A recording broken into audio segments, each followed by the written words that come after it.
us tonight. It's great that you brought us all together to have an opportunity to speak with you all, an opportunity for everyone else to get a chance to meet the candidates and see what we stand for. My name is, and this is a mouthful, the Honorable Trustee Candace Valenzuela, and I am running to be your United States Congresswoman for the 24th District. And, you know, a lot of what got me to run for the school board in Carrollton Farmers Branch is what is kind of pushing me to run today, and I'm going to tell you a little bit about myself.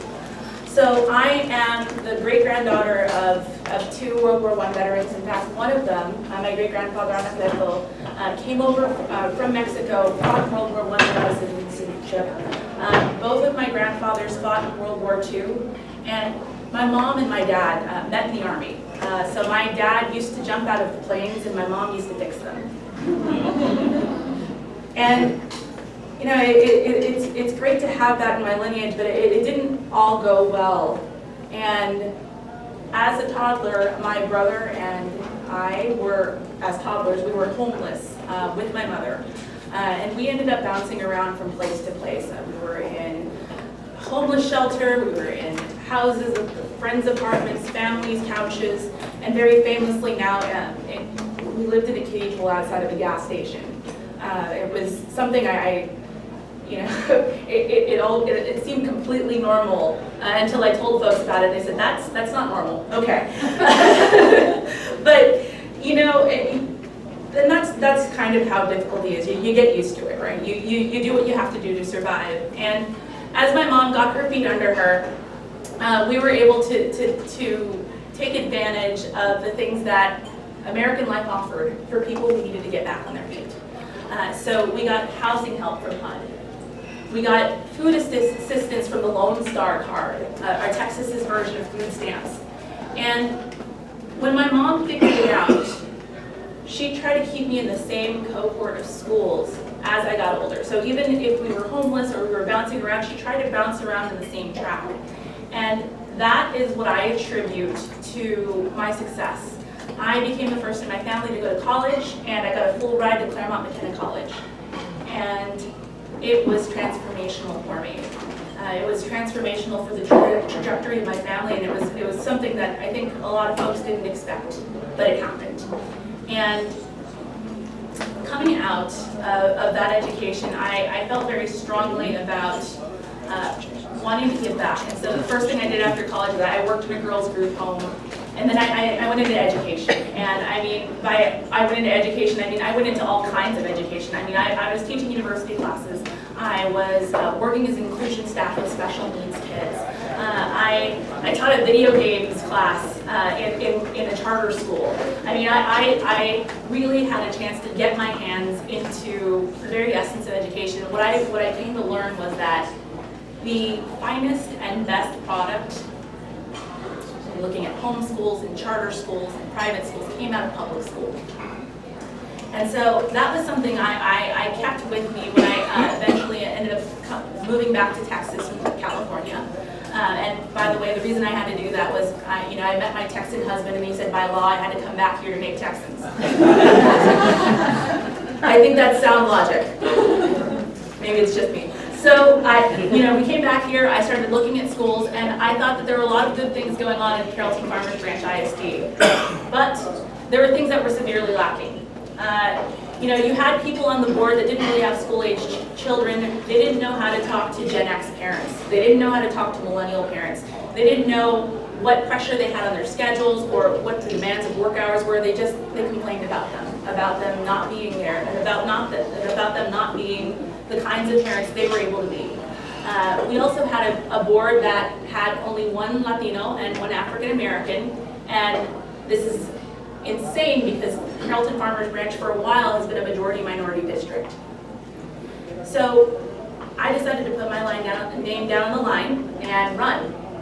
And a lot of folks told me I couldn't do it. One person called me up and said I needed to have $5,000. If I didn't have $5,000 to put down right now for my campaign, then I can't run. Other people told me I didn't have the gravitas. I wasn't an attorney. I didn't quite fit the image they had of an elected official. And I thought, okay, I could probably lace this. And that's fine, because it was really important that voices that weren't being represented were represented in that election.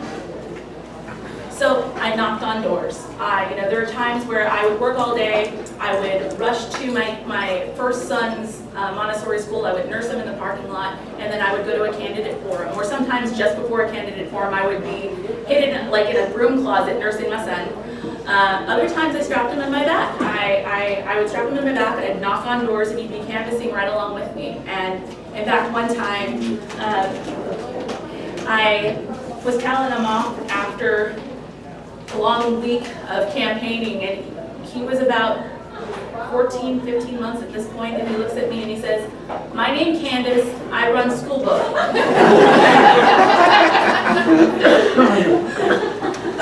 I felt a little like it started. But it was incredible to have that experience, and before I knew it, knocking on doors and putting in the work, to my shock, a little bit, and to the shock of many around me, I defeated an 18-year Republican incumbent.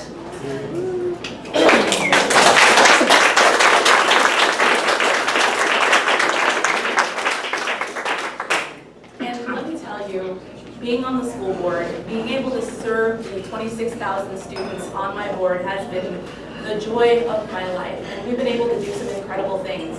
Now our elementary schools have fine arts academies. We put in STEM academies. This coming year, we're going to have coding academies. We've had the opportunity to really fix up our schools with our new bond. We're making sure that more of our kids are graduating with career and technology and education certifications so that they can hit the ground running if they need to go and make money right now. We are paying our teachers some of the highest salaries in the area. And just last week, I got rid of the reduced lunch program. Now the kids who would have qualified for reduced lunch are just free lunch.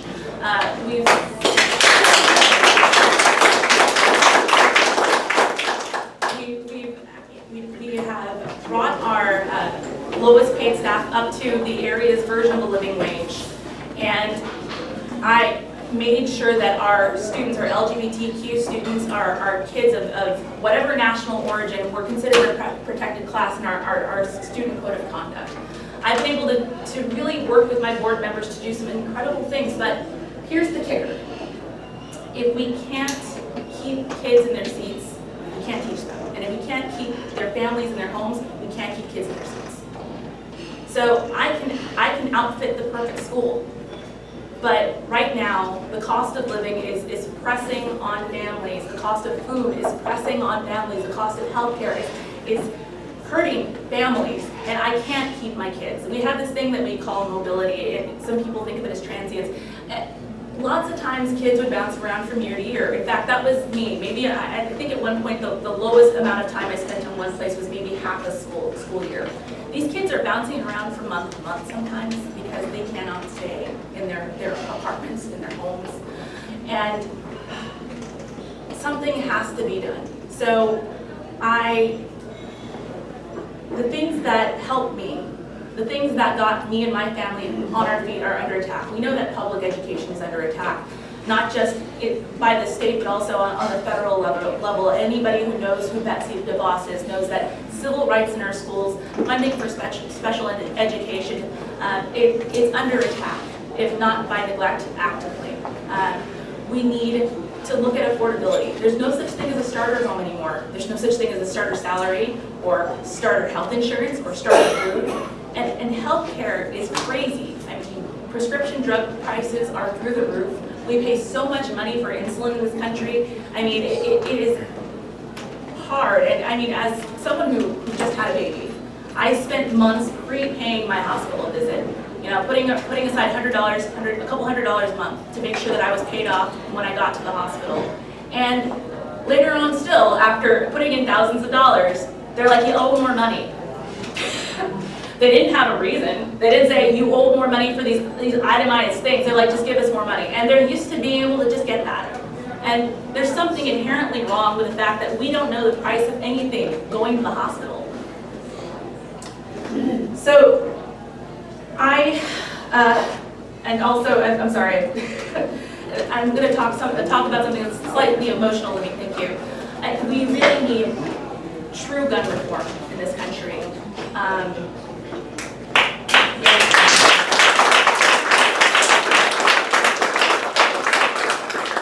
can sit here and regale you with all of the solutions: banning assault weapons, red flag laws, closing gun show loopholes. We've got all of these solutions. Our legislators are aware of the things that they can do, but they're not acting. And we need more people so that they have the courage, and not of their conviction, of the group of people that is with them to act. I grew up in El Paso, Texas. That place that was shot up. Cielo Vista Mall, right next door, is the place I used to go to before they had Facebook. They used to drop kids off at a place for like hours. Yeah, that was my place. That was where I went with my friends to be a kid, right? That Walmart is one of the busiest Walmarts in the country. I don't know if the killer did research, but I've never seen a Walmart more packed. It's the closest one to the border. There is not a single person that wasn't touched by this tragedy. My best friend's mom, the woman who used to change my brother's diapers, she was there. And she was able to grab a couple of people and get out, and she's physically okay. She's not going to be able to sleep by herself for a long time. And I, for the last couple of days, have been having a hard time sleeping too. And I think that in Congress right now, we don't have folks that understand the urgency of common sense gun reform. We don't have people that understand the urgency of health care that you can't afford, the food that you can't afford, of housing that's just getting right out of grasp, even if you've already paid for your home, because they've never had to deal with these problems. And so, I stand before you. I am a woman of color. This is a majority-minority district, and I'm not here to just represent the people of color, but I can talk to everyone. And I have in the past. I've knocked on doors for myself. I've knocked on doors for other candidates. I've done phone makes. I continue to walk the walk and talk the talk, and I'm going to continue to do that as your representative in the United States Congress. So if you can, join me. Go to my website, Candace424 or cb4c.com, and get on my mailing list if you'd like. Donate if you can. Thank you so much.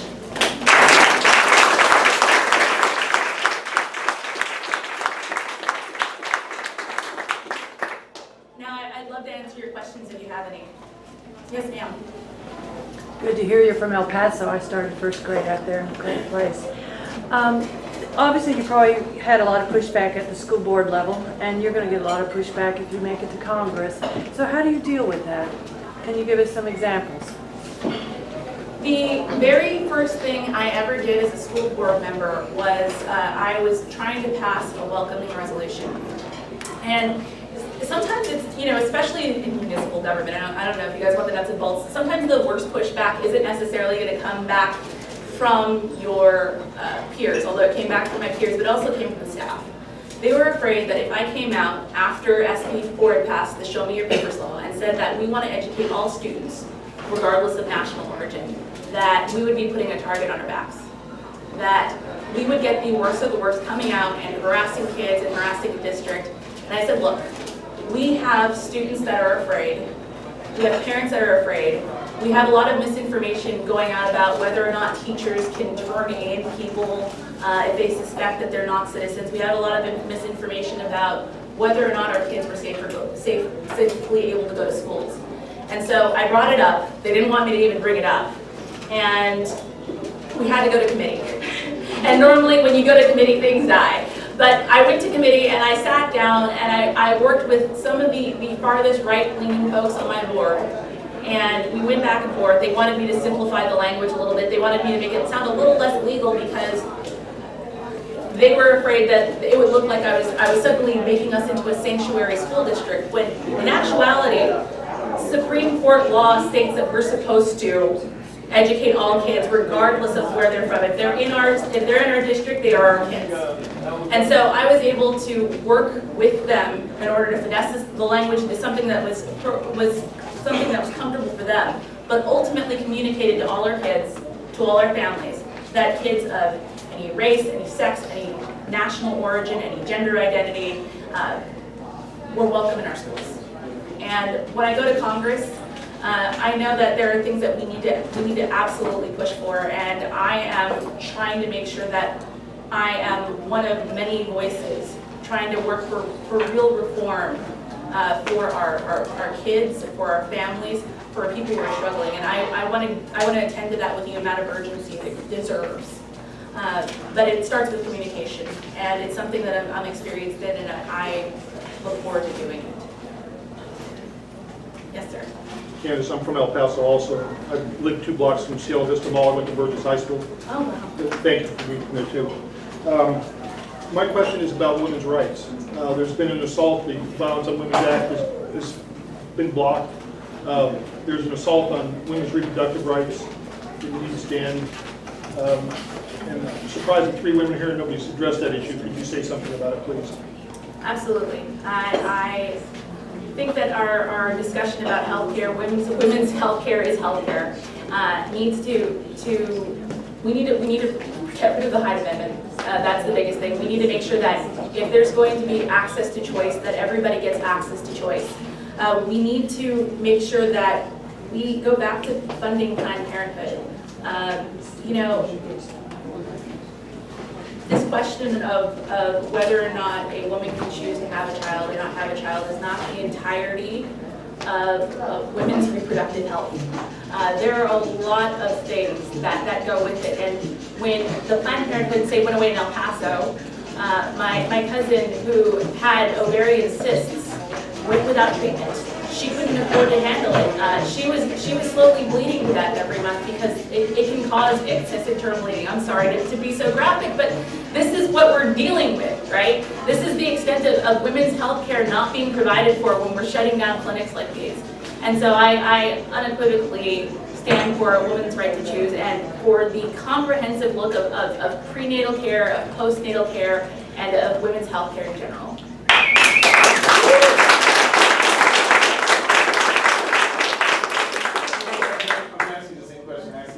Yes, sir. Just adding to it a little bit, do you really believe that that we could actually have school board and city council elections where they don't follow on partisan lines? Do I believe that we can have school board and city council elections that don't fall on partisan lines? Because they're not partisan issues. So it is reasonably difficult. I think that when I look at these positions, we really shouldn't look at them as aligning along national lines, because those issues are not quite the same. They're not on par with each other. But I know that people still like to vote along those lines anyway. I don't know. Education, healthcare, education, healthcare, wages are not local issues too. They're local issues. So I'm sorry. What No, you said we shouldn't align along national issues, and I'm like. Oh well, yes, they are, but the method of implementation is very different. And it's interestingly enough, people that you would consider to be far right might be very different when they're looking at the lens through kindergartners. I'm not talking about the Tea Party. I'm talking about more normal Republicans. When you're talking to them, they have a very different perspective on whether or not we should have pre-K. Empowered Texans would like us to get rid of K. They don't want kindergarten. So it's pretty, yes. So it's pretty ridiculous. But what was your other question? The original question I asked the other two was, can you talk a little bit about, because the Democratic Party is very much a team sport. Yes, sir. It's your ideas and your background are great, but you're not going to get squat done without other Democrats getting elected too. Yes, sir. So what is your plan in the past, present, and future for supporting the Democratic ticket? I would love to talk about that. So I had walked for folks before, I'd worked for people before, but after getting into office, I realized that as a school board trustee, I was subject to this nasty word called preemption, or state interference is probably the word I'm supposed to use. And what that meant was that no matter what I would do as a school board trustee, if the legislature thought it wasn't hard line enough or wasn't punitive enough, they would go in there and they would take our money and they would mess with it and they would mess with our children. And so I worked really, really hard in 2018 to get people to help flip the state Senate seat for Nathan Johnson, the state House seat for Julie Johnson. I worked really hard for them because I knew without them and without their partnerships, we wouldn't be able to do right by our kids. And that's what I'm going to continue to do when I want to flip 92. I want to flip it hard, and that is something I'm going to be working on as I'm running for 24.